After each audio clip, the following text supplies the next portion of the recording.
Bonsoir à tous et à toutes. Merci de nous rejoindre ce soir pour un live avec un jeune pilote prometteur et talentueux.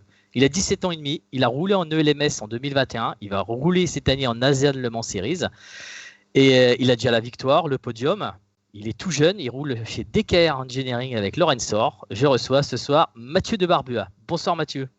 Bonsoir, tu vas bien? Et toi, la forme dans les starts pour l'ASEAN?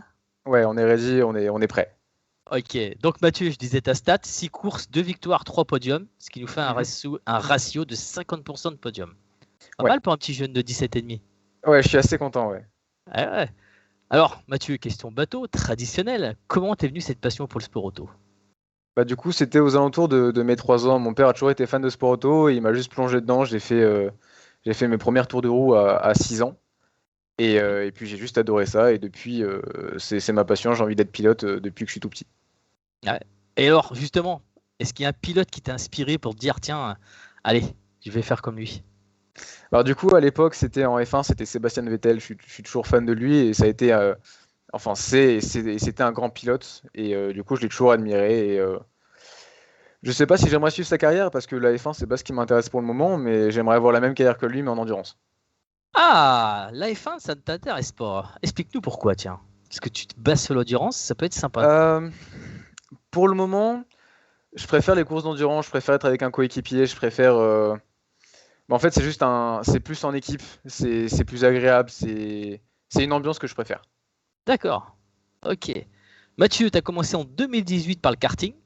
Oui. Tes débuts en compétition. 2019, tu fais troisième du championnat de Ligue Midi-Pyrénées. Ouais, tout à fait. Avec un beau plateau. Mhm. Et ensuite, en 2020, tu t'es lancé à la découverte de la monoplace. Tu as fait le volant feed. Ouais. Tiens, parle-nous un petit peu de cette expérience-là. Parce Alors, qu'on le voit à la télé, mais dedans, c'est comment?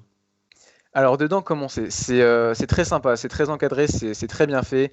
On nous apprend les bases du pilotage en F4 et le but c'est de faire le meilleur chrono à la fin de ces 5 jours d'entraînement pour pouvoir se permettre de partir en quart de finale. Et puis l'ambiance est géniale, on a des coachs qui sont super, on a Jacques Villeneuve et Patrick Lemarié qui sont avec nous. Et du coup, pour apprendre, c'est juste parfait. Comment il est, Jacques? Très sympa. Très Très sympa. sympa. Ouais. Bon, par contre, Patrick Lemarié, lui, il a fait les 24 heures du Mans, donc Ouais, il sait de quoi il parle aussi. Donc voilà. tout à fait. Ce sera à refaire, tu le referais? Euh, je pense que oui, parce que c'est quelque chose qui nous permet d'apprendre les bases du pilotage en voiture, parce qu'il y a des grosses différences entre la voiture et le karting. Donc, si jamais c'est pour reprendre ma carrière à zéro, oui, je pense que je ferai. D'accord. Donc Mathieu, tu fais le volant feed, où tu termines cinquième. Oui. Et ensuite, tu t'orientes sur l'endurance, et là, tu prends l'option LMP3. Comment tu as eu cette opportunité d'attaquer en direct en LMP3? Alors du coup, après le feed, en fait, donc je me suis arrêté en demi-finale malheureusement. Je n'ai pas pu atteindre j'ai pas pu atteindre les finales parce que j'ai mal géré le pneu neuf malheureusement. Donc du coup, le feed s'est arrêté ici pour moi.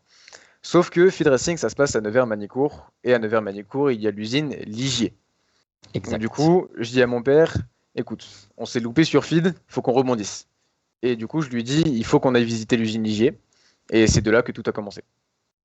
Et alors, c'est là que c'est la première fois que tu as mis les fesses dans le proto? Ouais. J'ai pu monter dans une LMP3, ils m'ont autorisé à monter dans une LMP2. Et c'était ma première fois dans une proto et je pouvais pas encore rouler, mais c'était déjà sympa. Alors, comparé à la monoplace, plus de place? Plus de place, mais ça reste quand même petit, ça reste assez étroit. On monte pas dedans. D'accord.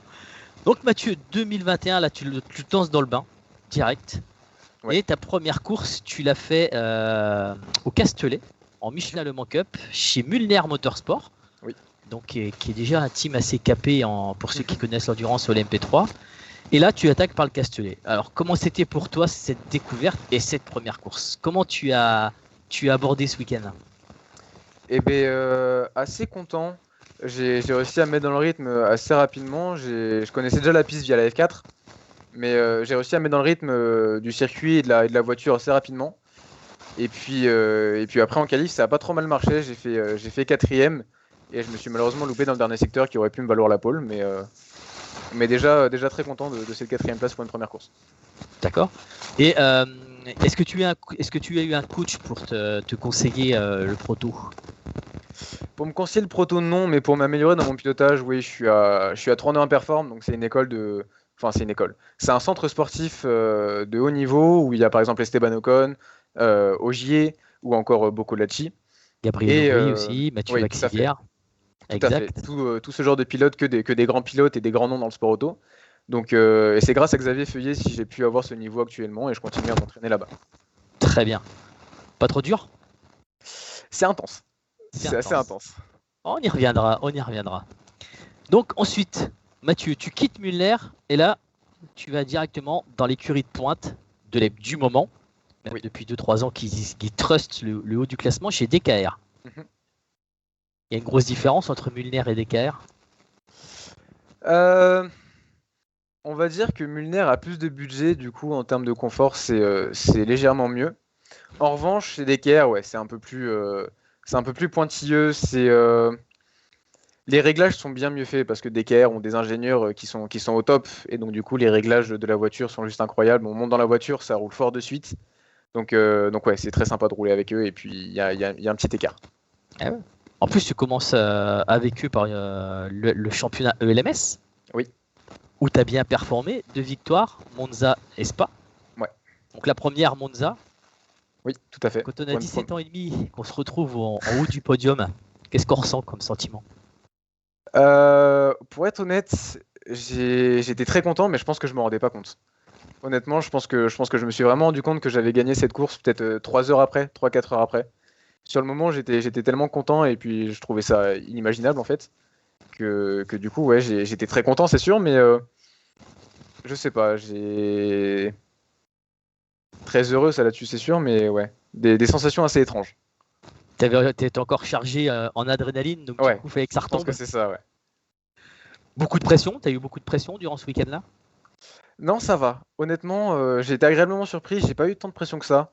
Je pense que 3D Perform m'a bien aidé là-dessus, mais non, pour ce qui est de la gestion de pression, j'arrive à bien gérer pour le moment et j'ai pas encore eu vraiment une montée de stress qui m'a fait perdre mes moyens. Pour le moment, ça a été du bon stress qui m'a permis de faire des bons chronos. Mais voilà. Eh bien. Et ensuite, tu touches un peu le Graal, on va dire, le Road to Le Mans. Oui, Et là, tout à tu fait. changes d'écurie et tu changes de proto. Tu vas chez Cool Racing, Ouais. donc le team à Nicolas Lapierre, Mhm. et tu prends un coéquipier que tu vas rebattre plus tard, qui est Nicolas Crusten. Tout à fait. Ah là, c'est pas mal. C'est quand même exceptionnel parce que tu te bats avec lui en ELMS et tu roules avec lui en Road to Le Mans. Ouais, Alors, déjà, c'est la assez première étrange. question, quand tu arrives au circuit du Mans, Mhm. qu'est-ce que ça fait? Alors, il y a une atmosphère. Au Mans, il y a une atmosphère. C'est-à-dire que déjà, tu as tous les teams, que ce soit Alpine, Toyota, tu as tous les grands teams, t'as tous les grands noms de l'endurance. Et non, il y a une certaine atmosphère et puis cette piste est juste mythique. Donc quand tu rentres dedans, tu t'imagines pas y être en fait. Alors, le circuit, impressionnant. Oui, et bien plus bosselé que je l'imaginais. D'accord. Il est pas Tu l'avais testé avant sur simulateur. sur simulateur? Oui, tout à fait. Et alors, du coup, t'as mis combien de temps pour te mettre dedans?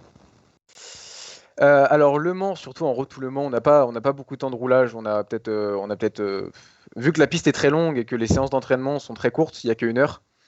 On a environ 6-7 tours avant de pouvoir rouler sur la course. Donc assez compliqué pour se mettre dans le rythme. Mais après en course, quand tu suis les autres, ça va, on se met dans le rythme assez facilement. Ouais. Et la Ligier, mieux que la Duquesne? Parce que là, t'es parti sur une Ligier. Alors, mieux ou pas, je sais pas, mais je suis plus à l'aise dans la Duquesne.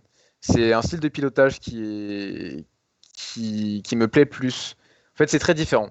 C'est deux styles de pilotage qui sont très différents via, comment ça s'appelle, via le retour de force dans le volant. En fait, il est très différent. La direction assistée est très différente.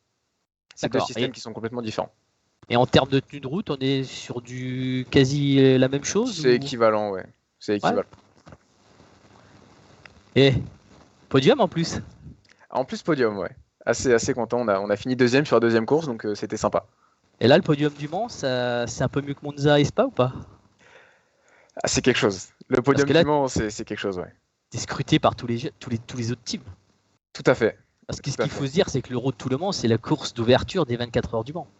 Ouais. Donc dès que les voitures sont finies, vous montez sur le paddock, tous les teams se préparent. Donc là, du coup, belle couverture, c'est sympa là. Ouais, c'est sympa. Ouais. C'est sûr que ça fait une bonne image à propos des teams, surtout moi qui fais ma 3e course en LMP3 et qui monte sur un podium. J'espère que ça a que ça a marqué les teams. Ouais. Et c'est ce qu'il faut. Mm. Alors, le Road to Le Mans, bien sûr, c'était le petit bonus dans la saison. Tu reviens à la maison d'EKR. Ouais. Et là, tu retrouves Lorenz.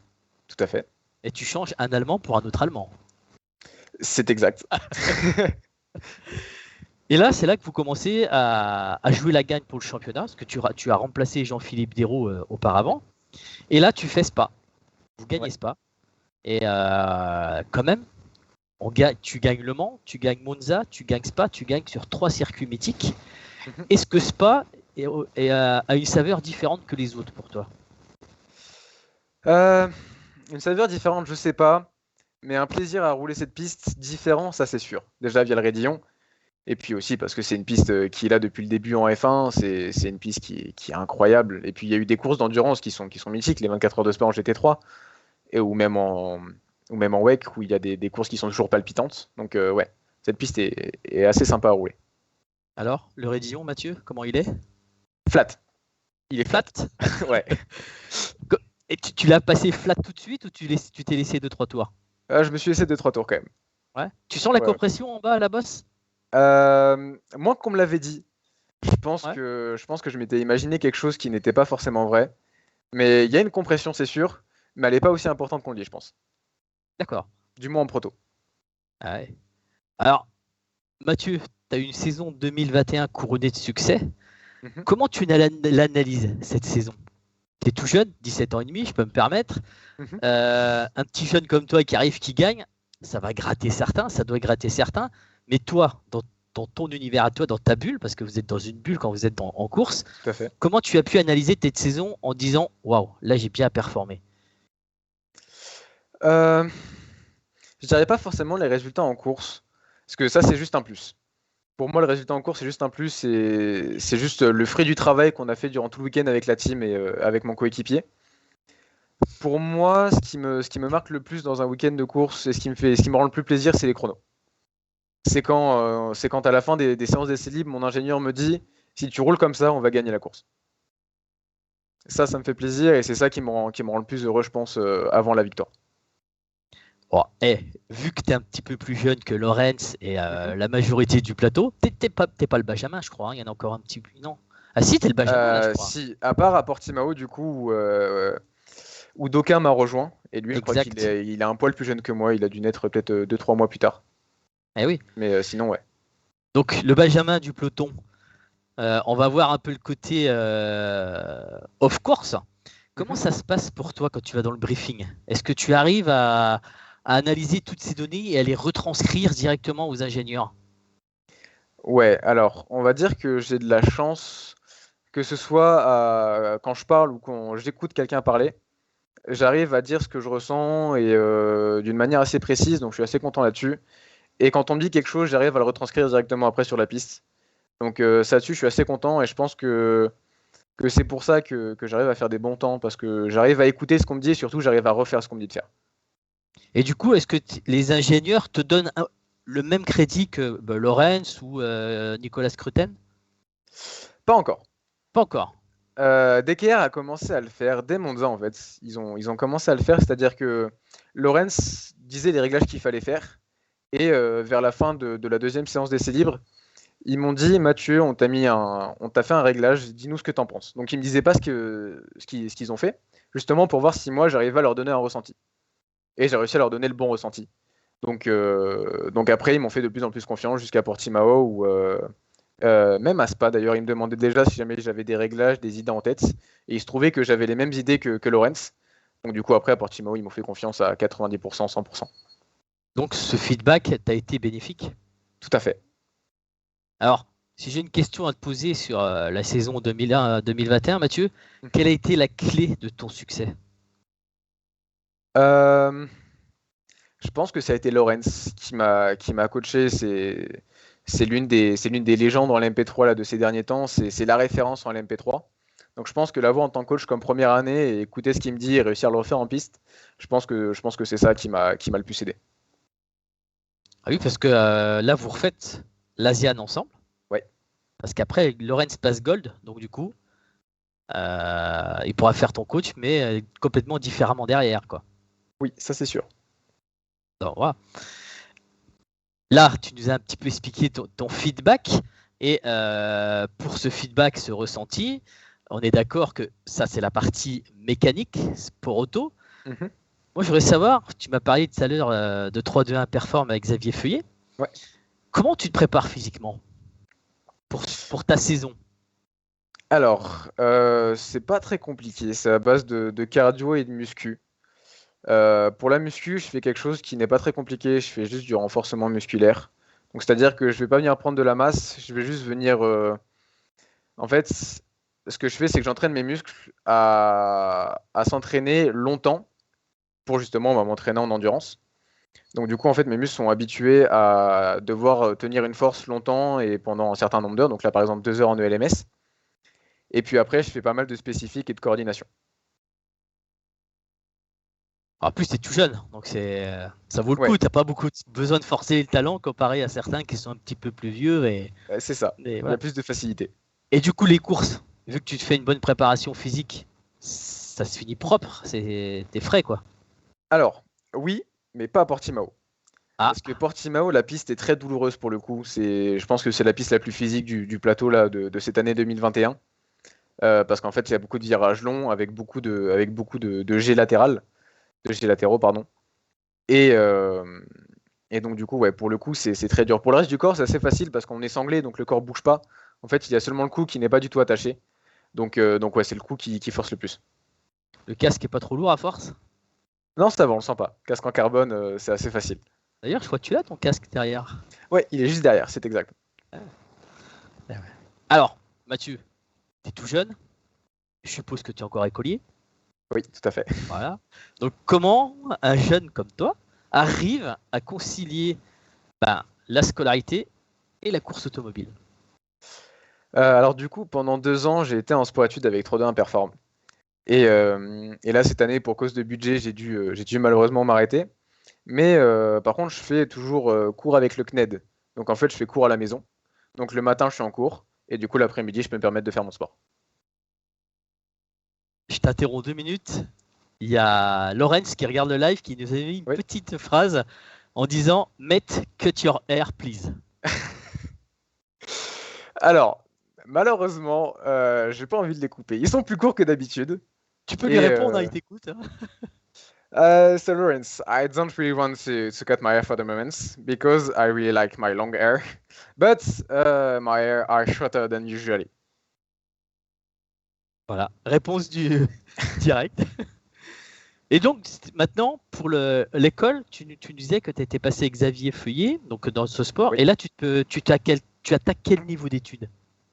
Donc là, je suis en terminale et je vais passer mon bac et j'espère ne pas devoir faire d'études supérieures après le bac, parce que du coup, ça veut dire que j'aurais réussi à percer un peu dans le sport auto et donc ne pas avoir besoin de faire d'études sup. Et si ça ne matche pas, tu vas continuer tes études? Ouais, Ce que tu ne te tout à souhaite fait. pas. Je préfère que tu matches. J'aimerais bien ne pas faire d'études, surtout que je suis pas très friand de l'école, je suis pas un très bon écolier, mais bon, on doit faire avec, faut qu'on ait le bac, et puis après, faut qu'on se concentre le plus possible sur le sport auto. C'est très bien. Il faut avoir le bac. Pas de bac, pas de volant. Papa va peut-être te le dire. Dans l'idée, c'est ça, ouais. Mathieu, on va aborder un petit sujet qui est quand même une grosse part d'une saison. Tu es tout jeune, 17 ans et demi. Pour aller en sport auto, tu es d'accord qu'il faut de l'argent. Oui. Donc, on va parler un peu de recherche de sponsoring. Mhm. Quand on a 17 ans et demi, bon, il n'y a papa qui aide dans la recherche de sponsoring. Comment on arrive à se vendre pour avoir des sponsors? Alors, c'est compliqué, c'est très compliqué, c'est pour ça que là, je suis toujours à la recherche de sponsors actuellement. Mais ouais, c'est assez compliqué, surtout que bah, du coup, j'ai pas encore beaucoup d'expérience dans le sport auto. Donc, pour les sponsors, c'est compliqué de se fier à quelqu'un qui a fait seulement qu'une année. Donc c'est compliqué, mais on y arrive petit à petit. On contacte vraiment le plus de personnes possible, le plus d'entreprises, d'anciens amis, d'amis qu'on a qui pourraient peut-être nous donner des contacts. Mais c'est assez compliqué quand on est très jeune, ouais. Est-ce que c'est un atout ou tu le vois plus comme une tare? Alors, j'aurais espéré que ce soit un atout, mais je pense pas que ce soit une tare non plus. Je pense que trouver des sponsors, c'est très compliqué, qu'on soit jeune, qu'on soit âgé, qu'on ait de l'expérience, qu'on ait des résultats ou pas. Trouver des sponsors, c'est toujours très compliqué, malheureusement. Après, tu peux te vendre. Tu dis, regardez, investissez sur moi, je suis jeune, je gagne. C'est ce qu'on essaye de faire, mais le problème, c'est que quand il s'agit de sous, les gens ont du mal à donner des sous comme ça, surtout sur un jeune. Mais on essaye d'y arriver bout à bout, ouais. Et donc, si tu peux nous le donner ou pas, une saison de l'MS, il te le faut combien à peu près en termes de budget annuel? Alors, ça dépend des teams, mais en général, en LMP3, on est entre 300 et 500 000 euros. Quelque La chose dans saison. ce genre-là. Ouais. D'accord. Ok. Et là, donc toi, pour 2022, là, on va parler de tes projets. Mhm. Quel va être ton futur? On le sait que tu fais l'Asian. Oui, Voilà. Donc ça déjà, c'est confirmé. tu as confirmé l'Asian. Pour après à l'Asian, qu'est-ce que tu fais? Tu repars en ULMS, Michelin Le Mans Cup, une autre orientation, une Ultimate? Alors, pour le moment, on ne sait pas encore ce qu'on va faire parce qu'on n'a pas le budget. Le problème, c'est ça, c'est le budget. Tant qu'on n'a pas le budget, on ne peut pas se décider. Mais on aimerait partir en LMP2. Parce que j'ai déjà fait des tests en LMP2 et c'était plutôt très bien. Par exemple, à Portimao, j'étais dans les temps de course. Donc très content. Maintenant, si on trouve le budget, on va essayer de partir en LMP2. Mais il faut qu'on voit le budget. Si on n'a pas le budget, on reste en LMP3. On va essayer de rester en ELMS. Et puis sinon, on va essayer de trouver quelque chose, que ce soit du GT, que ce soit du proto. Mais on va trouver quelque chose, ouais. Si on reste dans l'aspect financier, tu nous dis qu'une saison en LMP3, à peu près entre 300 et 400 000 euros. Mhm.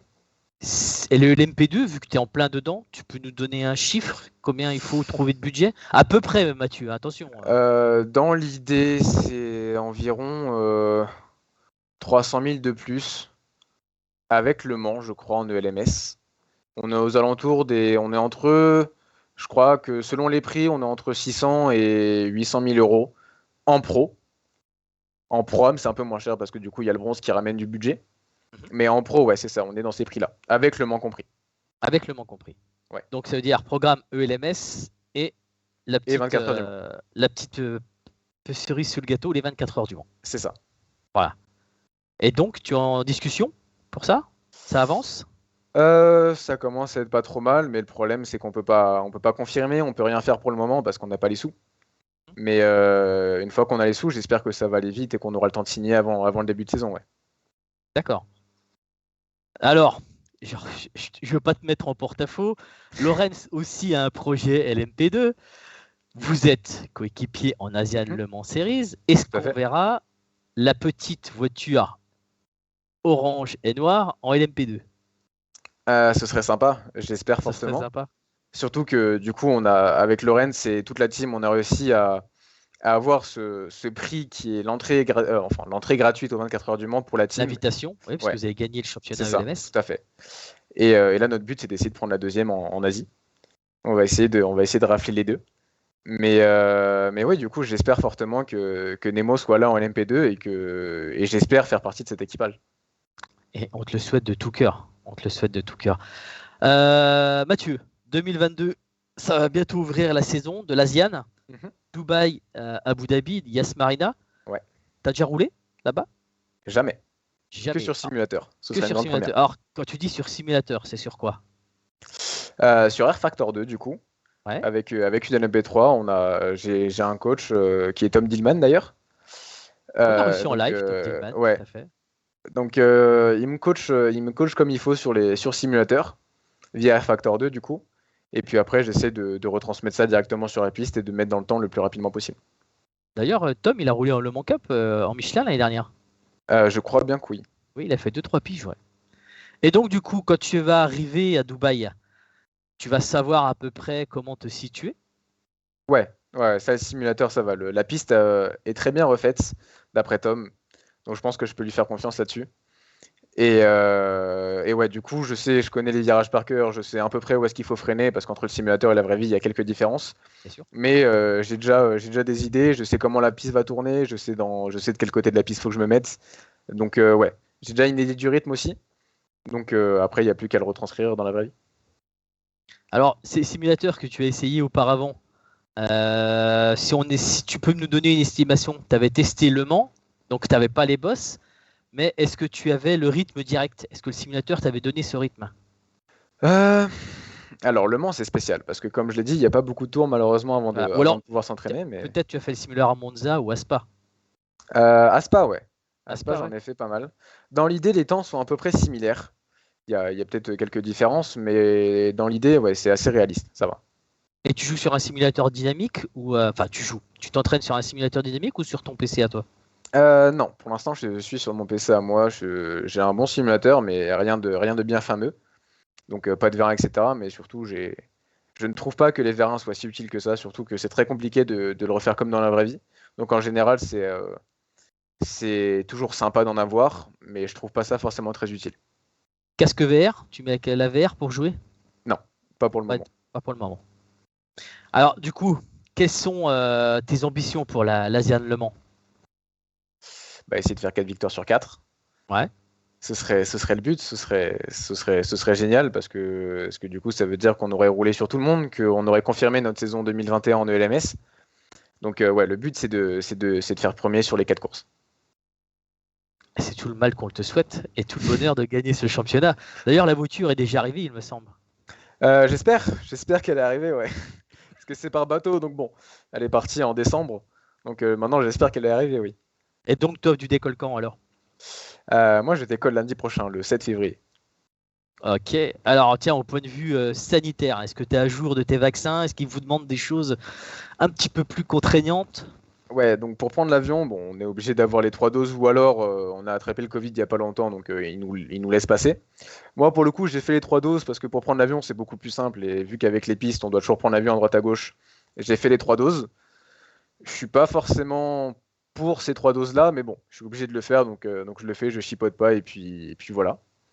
Et après, pour Dubaï et Abu Dhabi, ils nous demandent une application qu'ils ont créée eux, où du coup, on doit mettre notre test PCR, je crois. Donc du coup, on a besoin d'un test PCR avec le QR code et cette application. Ouais. Donc, on est encore un petit peu Ouais, c'est toujours très strict. très strict. Voilà. Alors, Mathieu, on va prendre des questions du chat. Ouais.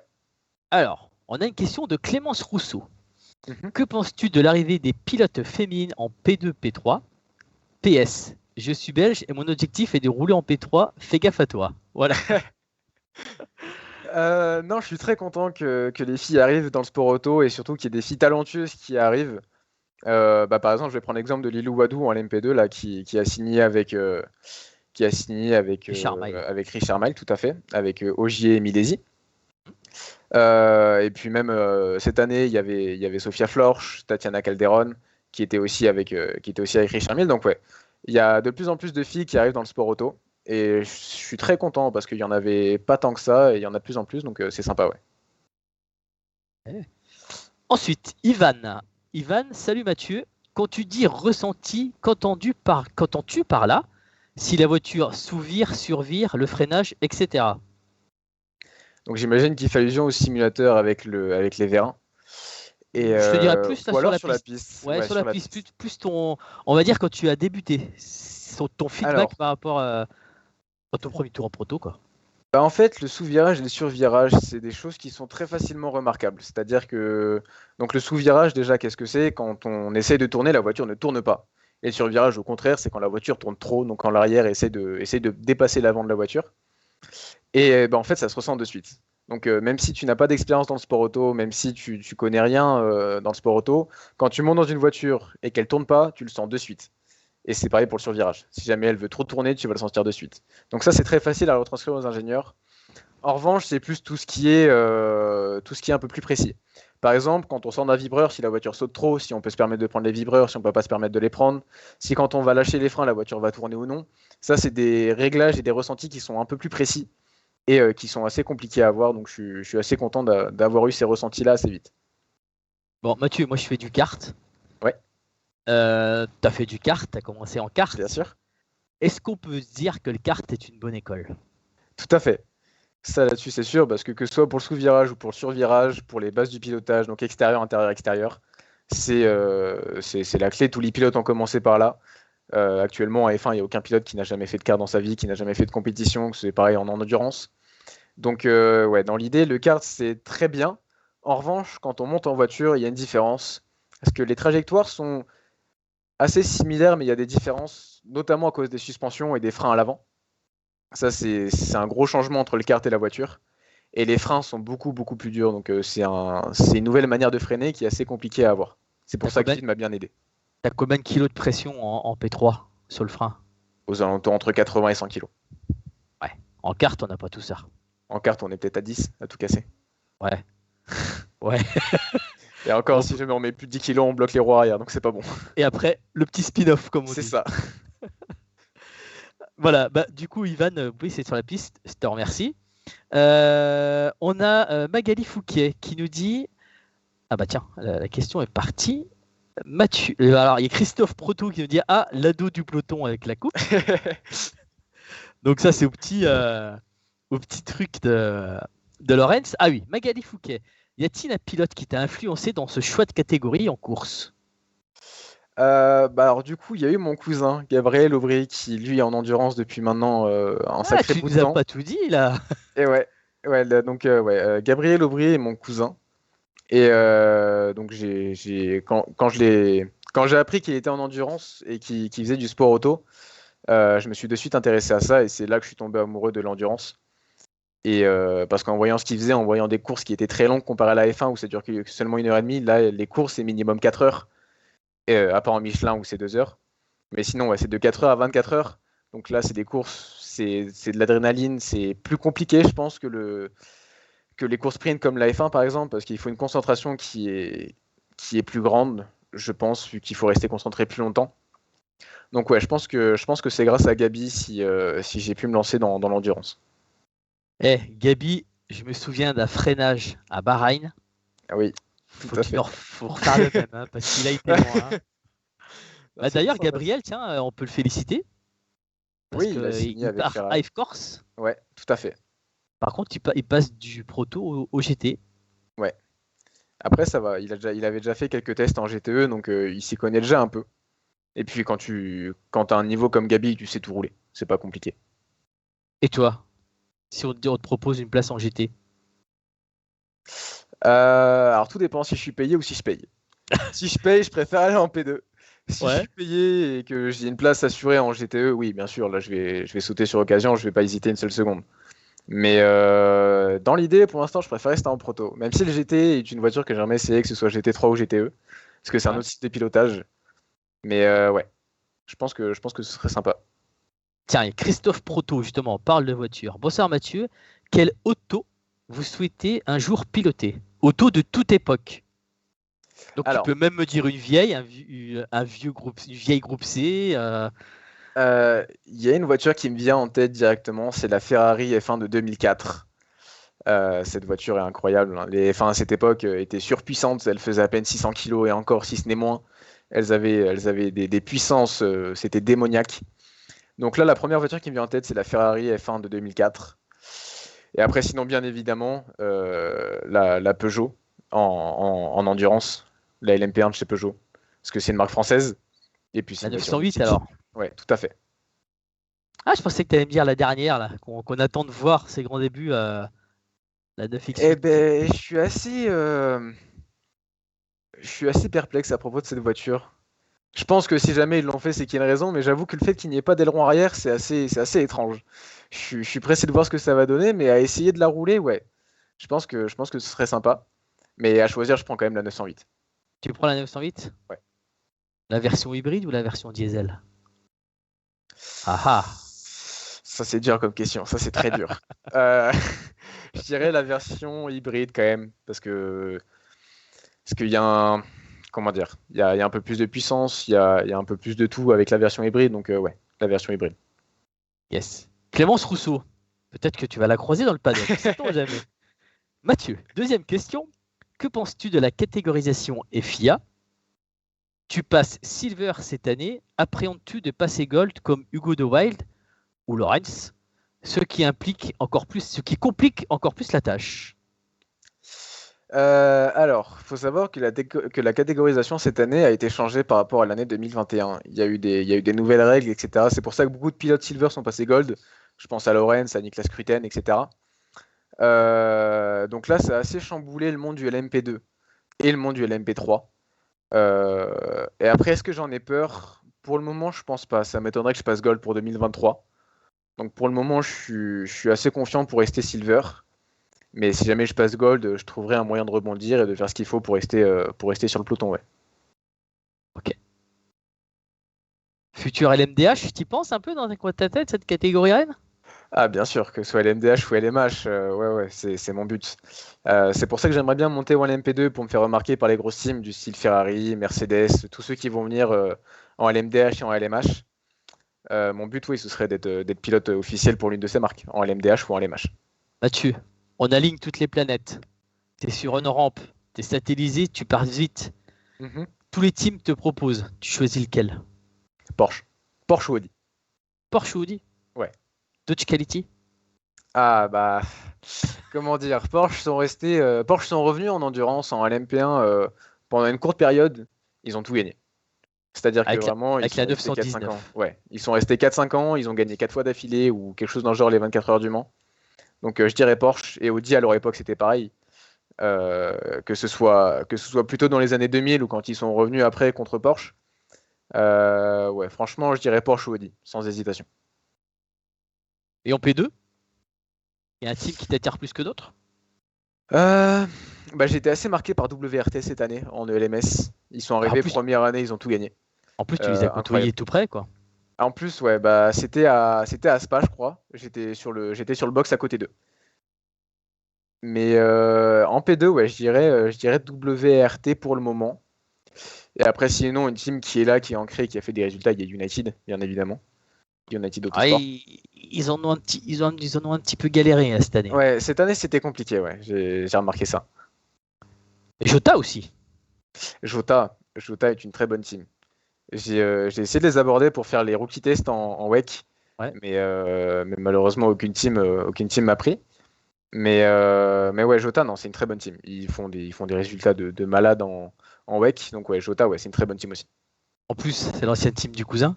En plus, Moi, j'aime bien Jota parce qu'ils apportent un peu de fraîcheur, parce qu'ils se prennent ouais. pas la tête. Et franchement, c'est du bonheur avec eux. Ils ont toujours un petit moment de décode et surtout, ça roule vite. Ça roule très vite. Maintenant, il faudra voir leur nouveau line-up, parce que tous leurs line-up actuels sont passés Ouais. chez WRT. Mm. Donc voilà. Tout Tiens, à fait. toujours Christophe Potro, courir aux USA, est-ce que ça te tente?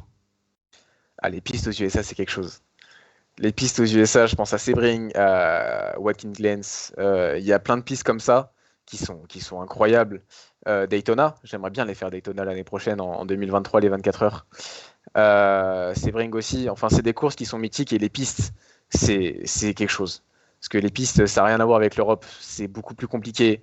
Il y a beaucoup plus de dénivelé, il y a beaucoup plus de bosses. Enfin, c'est des pistes qui sont incroyables. Et puis les murs sont à 3 mètres. Et on te laisse jouer. Et on te laisse jouer. Est-ce que tu as regardé le final de Daytona? Bien sûr, les batailles entre les deux Porsche, c'était quelque chose. Est-ce que tu te verrais faire la même chose en Porsche? Ouais, mais en P2, de préférence. Ah, il n'y a pas de Porsche, il y a pas de P2 en Porsche. Non, malheureusement. Ah, Penske peut-être, Peut-être. parce que ça va être leur équipe LMDH. Donc, Ouais. voilà. Ok, Mathieu. Allez, on va reprendre encore. On va faire deux, trois autres questions. T'es directeur d'écurie. Et là, je te dis, voilà, Mathieu, je te propose de faire un line-up pour les 24 heures du Mans. Choisis 3 pilotes. Lesquels tu prends? Ça peut être des jeunes, des vieux, n'importe lequel. Je te dis, voilà, ta carte blanche, tu me trouves toi 3 pilotes plus toi. Alors, déjà, premier nom, Gabriel Aubry. Pour son expérience, pour sa rapidité. Et en plus de ça, il est de la famille. Donc, Gabriel Aubry. Tom Dillman, parce qu'on sait ce qu'il vaut. On sait qu'il est très rapide. Il a fait des grosses performances. Donc, je dirais Tom Dillman. Et en troisième pilote, je pense que De Vries devrait rouler très très vite. Il a montré cette année. Donc ouais, je pense que De Vries. Ouais, Dans Nick l'idée, De ce Vries, serait ça. alors. Ouais. Ouais. Mathieu, t'as un petit peu bourlingué, mine de rien, là, t'as fait le l'MS, tout ça. Oui, Euh, Quel est ton virage préféré? Tiens. mon virage préféré. Euh, alors, bon, bien évidemment, il y a le Raidillon. Raidillon au rouge, ça là-dessus, c'est clair et net. Après, je pense que en termes de virage, Portimao, c'est un cran au-dessus des autres pistes. Parce que Tu préfères Portimao, quoi, la c'est. descente? Le dernier virage de Portimao est assez impressionnant. Pour la petite anecdote, j'ai pris plus de temps à passer à fond le dernier virage de Portimao que le Raidillon à Spa. Alors que pourtant, le dernier virage paraît beaucoup plus simple, et il l'est. C'est juste qu'en fait, on voit pas la sortie du virage. C'est assez perturbant. Parce qu'on rentre dans le virage, déjà en P3, il n'y a pas autant d'aéro qu'en LMP2. Donc en LMP3, tu dois mettre beaucoup d'angle de volant, et en fait, tu dois tourner un peu à l'aveugle. Il faut le faire un peu au feeling. Donc le dernier virage de Portimao est assez impressionnant et assez. Il y a beaucoup de sensations dedans. Donc ouais, je dirais Raidillon au rouge et le dernier virage de Portimao. Parce que Portimao est aussi vallonné, hein. On le voit Ah oui, juste avant le départ, ça monte et ça descend, hein. Donc, ouais, tout à fait. Non, non, Portimao, c'est une piste qui a beaucoup de dénivelé. Beaucoup plus qu'on ne le pense, et surtout beaucoup plus qu'on ne le voit à la télé. alors, à ce qui paraît, Portimao est mauvaise pour les pneus. Oui, le problème, c'est qu'en fait, il y a tous les virages qui sont très durs pour les pneus, ils tournent tous dans le même sens. Ils tournent tous à droite. Que ce soit le dernier virage, que ce soit le premier virage, il y a tous les virages qui sont très durs pour les pneus, ils sont tous à droite. Donc le pneu à l'avant gauche a du mal. Mhm. Et Monza, la parabolique. Alors, la parabolique, c'est pareil. C'est comme, je pense que c'est comme pour la compression à Spa. On m'a vendu du rêve sur cette parabolique, donc elle est très bien. Mais il n'y a pas autant de sensations que je m'imaginais. Je pense que je me suis fait trop d'idées. Du coup, quand je suis arrivé, je pense que j'ai été un peu déçu. Donc la parabolique, oui. Mais quand on y repense, Monza, c'est une piste qui en fait est assez ennuyante pour le coup parce que c'est beaucoup de gros freins et de grosses lignes droites. Donc ouais. Ah, par Euh, contre, à Monza, l'aspiration, ça doit être phénoménal, là. alors oui, mais pas tant que ça en fin de compte.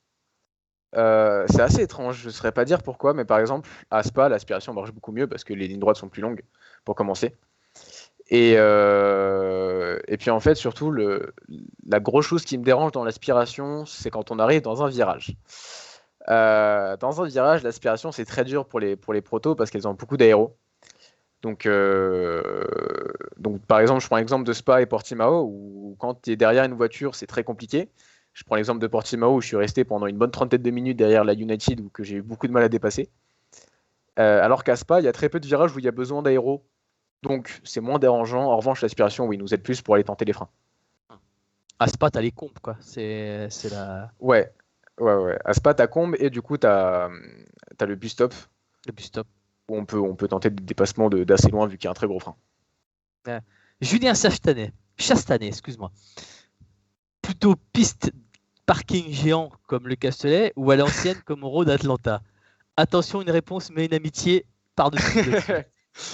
Non, là pour le coup, ce serait plus comme Road Atlanta, Road America. Toutes les pistes aux US, c'est old school, c'est incroyable. Et puis t'as pas le droit à l'erreur. C'est pour ça que non, je pense que je prendrais plus old school plutôt que parking comme le Castellet. Alors tiens, question bête. T'es plus pluie ou mouillé? Pluie ou sec, pardon. Alors j'ai eu l'occasion de faire les deux et j'ai roulé sous la pluie à Spa. Le raidillon sous la pluie en LMP3, c'est quelque chose. Mais alors, T'es pas ce flat qui- sous la flotte. ah non, là non. Là, c'est pas comme en F1, et encore en F1, des fois, c'est compliqué à fond. Mais d'ailleurs, j'ai failli m'y mettre. Tour de sortie, je me suis fait avoir par une flaque que j'avais pas vue. Et quand tu prends un coup de raquette à 160 km/h dans le raidillon, tu fais pas le fier. Et j'ai réussi à la rattraper par je ne sais quel miracle, mais j'ai réussi à la rattraper. Donc, à choisir entre la pluie et le sec, je dirais que pour le risque et pour l'amusement, je dirais la pluie. Pour une course, je dirais le sec. Ok. Mathieu, Magali Fouquet, y a-t-il une rencontre qui a fait ou un fait qui t'a marqué dans le paddock ou en dehors? J'ai eu la chance de pouvoir parler 2 minutes avec Robert Kubica. Et puis sinon, quel autre pilote m'a vraiment marqué? Bah, quand j'ai pu parler avec Nicolas Lapierre, pour parler de Road to Le Mans, justement. Ah oui, c'était ton boss là. Ouais, ça a été mon boss, j'ai pu lui parler, et puis au début, c'était assez impressionnant, je n'osais pas trop. Et puis à la fin, c'était avec une bonne relation. Mais ouais, donc je dirais Robert Kubica et Nicolas Lapierre. D'accord. Ok. Ah bah du coup tu restes dans l'endurance là. Bah Kubica Ouais, c'est un ancien pilote F1 mais tu restes dans ouais. l'endurance. Bon, on va Bon bah dire que c'est les Mathieu. seuls pilotes que j'ai pu rencontrer pour le moment. Ouais. Eh ben Mathieu, tant qu'à faire, est-ce que tu as une petite anecdote croustillante à nous donner? Une petite anecdote croustillante, oui. Alors, je suis pas fier de celle-là. Alors, en vrai, j'en ai deux. Il y en a une au Mans et une à Spa. Pendant les tests bronze à Spa, j'ai fait une petite erreur qui aurait pu coûter très, très cher à la voiture et très cher au portefeuille surtout. J'ai fait un spin à 260 km/h. C'était juste avant le bus stop. J'ai fait l'erreur de toucher légèrement le vibreur et c'est une erreur à ne pas faire. Donc ouais, j'ai fait un joli spin à 260 km/h à Spa. Et après, c'était pendant la deuxième course de Road to Le Mans, la course où on fait podium. Je me suis fait surprendre par un vibreur. On m'avait dit de ne pas le toucher. Malheureusement, j'ai pris une mauvaise trajectoire. Et donc, j'ai dû le toucher, ce vibreur. Et en fait, c'est un vibreur qui nous aspire complètement. Et là, j'ai réussi à rattraper la voiture dans la terre, où j'étais peut-être à 160, 100, 180 km/h, quelque chose dans le genre. En sachant que la personne qui a fait la même chose avant moi est partie en spin, et la personne qui a fait la même chose après moi est partie dans le mur. Donc, j'ai eu pas mal de chance, j'ai réussi à la rattraper. Et puis voilà. Dans l'idée, pour l'instant, j'ai pas grand-chose. J'ai pas fait beaucoup de courses, mais c'est les deux grosses anecdotes que je peux raconter pour le moment. Spot était sur un vibreur qui avalait ou qui éjectait? Non, celui-là, il éjecte. Il éjecte. Celui-là, ouais, ouais, celui-là, il est assez haut. C'est juste avant le bus stop. Ce virage-là, si jamais tu touches les vibreurs, en fait, la voiture n'aime pas du tout. Et elle t'éjecte du vibreur en te faisant partir en spin. Et généralement, ça finit dans le mur. Moi, pour le moment, j'ai une bonne étoile, que ce soit à Spa ou au Mans. Et j'ai une bonne étoile, je n'ai pas cassé la voiture. Et au Mans, j'ai réussi à la rattraper. Ça nous a permis d'avoir la deuxième place. Alors du coup si tu casses, t'as une franchise de combien? En P3, je crois que c'est de 20 000 euros. Quand même, Donc, ouais. en dessous de 20 000, c'est nous qui payons. Au-dessus de 20 000, c'est le team qui prend. À part si on détruit complètement la voiture, là, on paye tout de A à Z. Voilà. Ok, bon. Eh ben écoute, on va souhaiter que tu la gardes le plus longtemps en piste. Et puis, Ouais, je vais essayer, ouais. alors, on a une petite question. Montre-nous tes trophées, si tu peux, lequel a le plus de symboles pour toi, de valeur? Je dirais ma première victoire à Ah, tu peux aller le chercher, vas-y, Monza. t'inquiète. Et je pense qu'il est là-bas.